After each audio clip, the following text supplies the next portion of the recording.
WrestleMania is headed to Saudi Arabia. WWE confirmed this in a major announcement today alongside Turkic Al-Sheikh, the head of the General Sports Authority over in Saudi Arabia. We're going to take a look at the press conference, what exactly Triple H and WWE had to say about this, what it means, and why this might not be the only time Saudi Arabia will hold WrestleMania in the coming future. All of this and much more coming up right here in this video. So, hit that like button, subscribe, and hit that notification bell.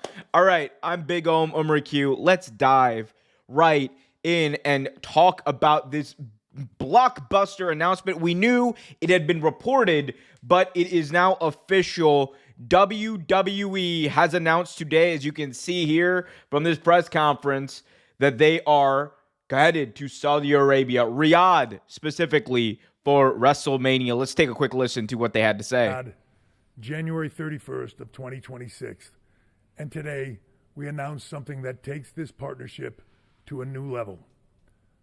So on behalf of His Excellency, on behalf of Nick Khan, WWE President, who was the driving force on this deal, I would like to announce that for the first time ever, WrestleMania will be held outside of the United States and Canada. In 2027, we are proud to announce that WrestleMania 43 will take place in Saudi Arabia as part of Riyadh season.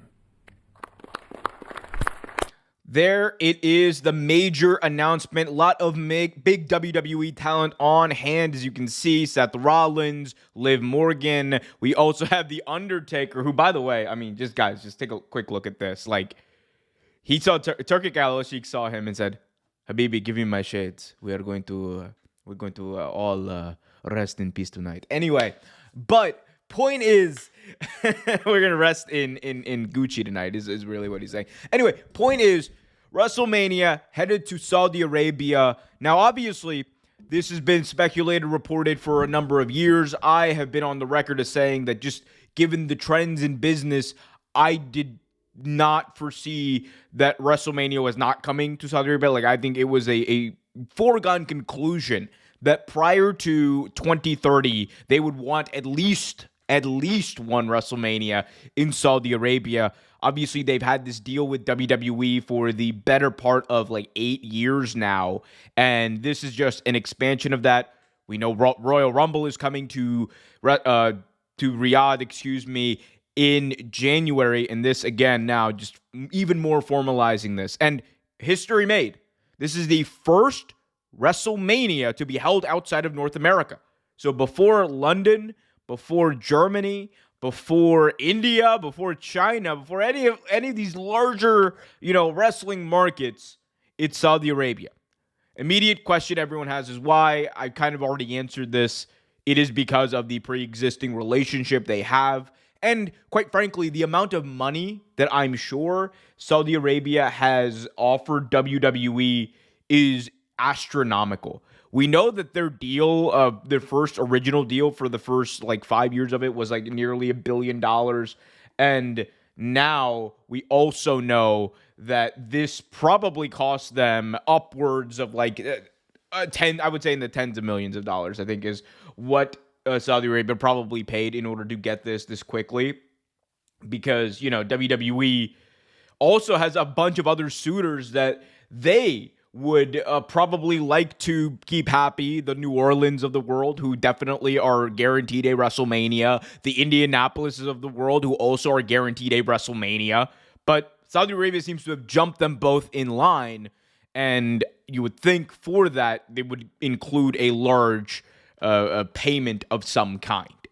If you guys want to take a quick look at the actual logo, here it is. Nothing too special, really. You have the big Riyadh season, the propaganda logo right there. You also have, some generic green and white coloring that goes along with the Saudi flag. And yeah, I mean, WrestleMania 43, the big note is that it's very prominent, the 43. We'll see if that changes. Obviously, these designs tend to take form as things go, and they tend to change as things go. So the other thing I do want to note about this is it's been reported by Dave Meltzer and many others at this point that Saudi Arabia is paying top dollar for this. And in order to do this, like, they want to do it right. And in their minds, what they want to do is they want to have the biggest show. And there's already a lot of speculation about big names that could be on this. I think this show is probably the closest and probably the final time we're actually going to be able to see like The Rock wrestle. I think if he was going to wrestle at a WrestleMania, it won't be Vegas next year. He's got too many commitments. He's got the Martin Scorsese movie that he's doing. I don't think that's feasible. I don't think it's going to happen. I do think that Saudi Arabia 2027, he can clear his calendar for. I do think by then he'll be in whatever shape he needs to be in for that. And I do think that the money at that point will probably be worth it. Now, will The Rock want to go through all of that? We will see. But I think Saudi Arabia, knowing their mentality for these types of things, knowing the kingdom certainly wants to make a big splash. And like I said, and I will talk about a little bit moving forward, the reason that they wanted to do this now is because they want to do it before 2030. For those of you not aware, Saudi Arabia has this this is basically a PR campaign. I was going to say like this like innovation or like revitalization program called Saudi Vision 2020, but it really is a PR campaign to change the perception of the Saudi government, which has been repressive to dissidents, both foreign and domestic, which has been quite repressive of the rights of women, which has been quite repressive of the rights of LGBTQ plus people, which has been quite repressive of several different groups of people, and also has been the cause, the kingdom, the monarchy, I should say, has been the cause of a famine in Yemen and also arming several different atrocities abroad.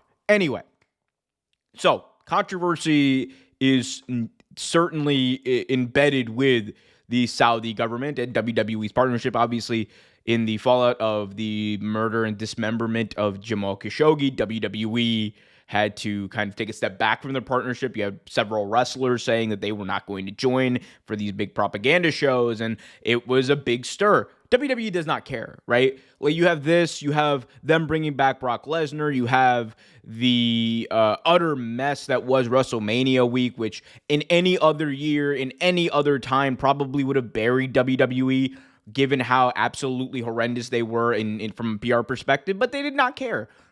And I think their whole thing is, we are bigger than Disney at this point, or metaphorically. They're as big as Disney at this point, that they can do no wrong, and they're like Teflon right now. And as long as they're Teflon, as long as the people keep coming back, they're not going to change their tune, and nor should they from a business standpoint. Personally, I know I have to like really think about what I'm going to do. I have to think about how, if I'm ever going to cover this, like Royal Rumble is coming up. I don't know if I'm going to be covering the Rumble. I don't know if I'm going to be talking about it, because you guys know I don't really talk about the Saudi shows because of my own personal reasons associated with that. But it seems like WWE is trying to make that unavoidable. So we will see. But like I said, one last look at this beautiful bombshell of a logo, if you want to call it. It's just so generic. Whatever. Anyway, WrestleMania Riyadh coming to you guys in 2027. I don't believe that they have announced an actual date yet. They have not. So we will see. But WrestleMania coming to Saudi Arabia. More on this in future videos. So be sure to smash that thumbs up, subscribe, hit that notification bell, and let me know in the comment section what your reaction is to all of this news. I'm Big Omer Q. Until next time, keep it real.